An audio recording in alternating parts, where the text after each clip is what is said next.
একদিকে বলিউডের horror comedy ইউনিভার্সে ঢুকে পড়েছেন নতুন অভিনেত্রী সাইয়ারা খ্যাত অনিত পাড্ডা। অন্যদিকে টালিপাড়ায় প্রেমের গল্পে নাকি ফাটল।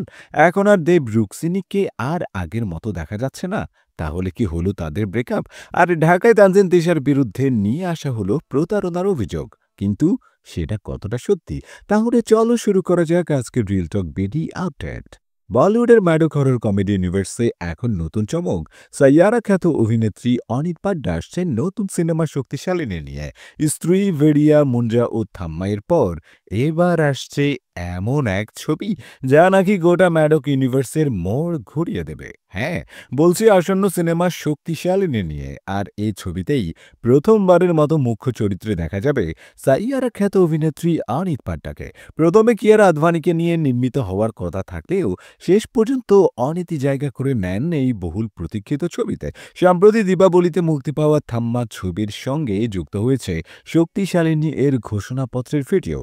আর এখন অফিসিয়ালি ঘোষণা করা হয়েছে ছবিটি প্রেক্ষাগৃহে মুক্তি পেতে চলেছে 2026 সালের 24 ডিসেম্বর। বলিউডে যেখানে ভূত দানবদের প্রেম কাহিনী শুরু, ঠিক সেখানে টলিউডে চলছে বাস্তব প্রেমের গল্পে অশান্তি। টলিউডের সবচেয়ে আলোচিত জুটি দেব রুক্সানি।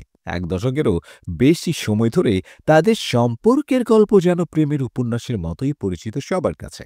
কিন্তু এবার সেই গল্পে নাকি আসছে নতুন মোড়। সোশ্যাল মিডিয়া থেকে প্রকাশ্য মঞ্চে কোথাও যেন আর আগের মতো দেখা যাচ্ছে না এই জুটিকে। ফলে টালিপাড়ায় শুরু হয়েছে গুঞ্জন, দেব রুক্সিনীর সম্পর্কে কি তবে ফাটল ধরেছে? টালিপাড়ার ঘনিষ্ঠ মহলের দাবি, গত বেশ কিছুদিন ধরেই নাকি দুজনের মধ্যে মনোমালিন্য হয়েছে বেশ কয়েকবার। দেবের সঙ্গে অন্য নায়িকার ঘনিষ্ঠতা নিয়েও প্রশ্ন উঠেছিল। এমনকি গত বছর একবার রুক্সিনী নাকি ইনস্টাগ্রামে দেবকে আনফলো পর্যন্ত করে দিয়েছিলেন। তবে কয়েকদিন ধরে দেবের গুরুত্বপূর্ণ ইভেন্টগুলোতে দেখা যাচ্ছে না রুক্সিনীকে।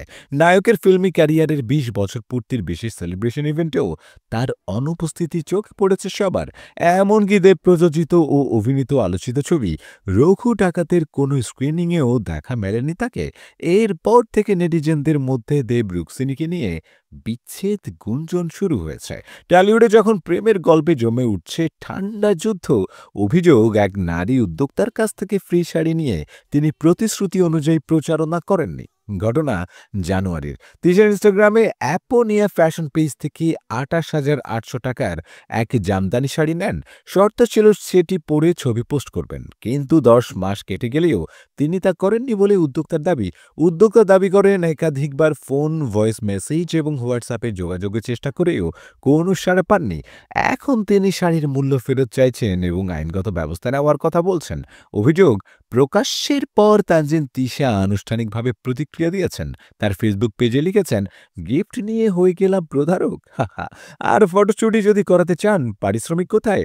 আজব নারী উদ্যোক্তা, আপনার গিফটে সালাম। বিতর্ক যতই বাড়ুক না কেন, বিষয়টি সোশ্যাল মিডিয়ায় নতুন আলোচনা তৈরি করছে এবং নেটিজেনরা দুই পক্ষের বক্তব্য নিয়ে মতামত ব্যক্ত করছেন।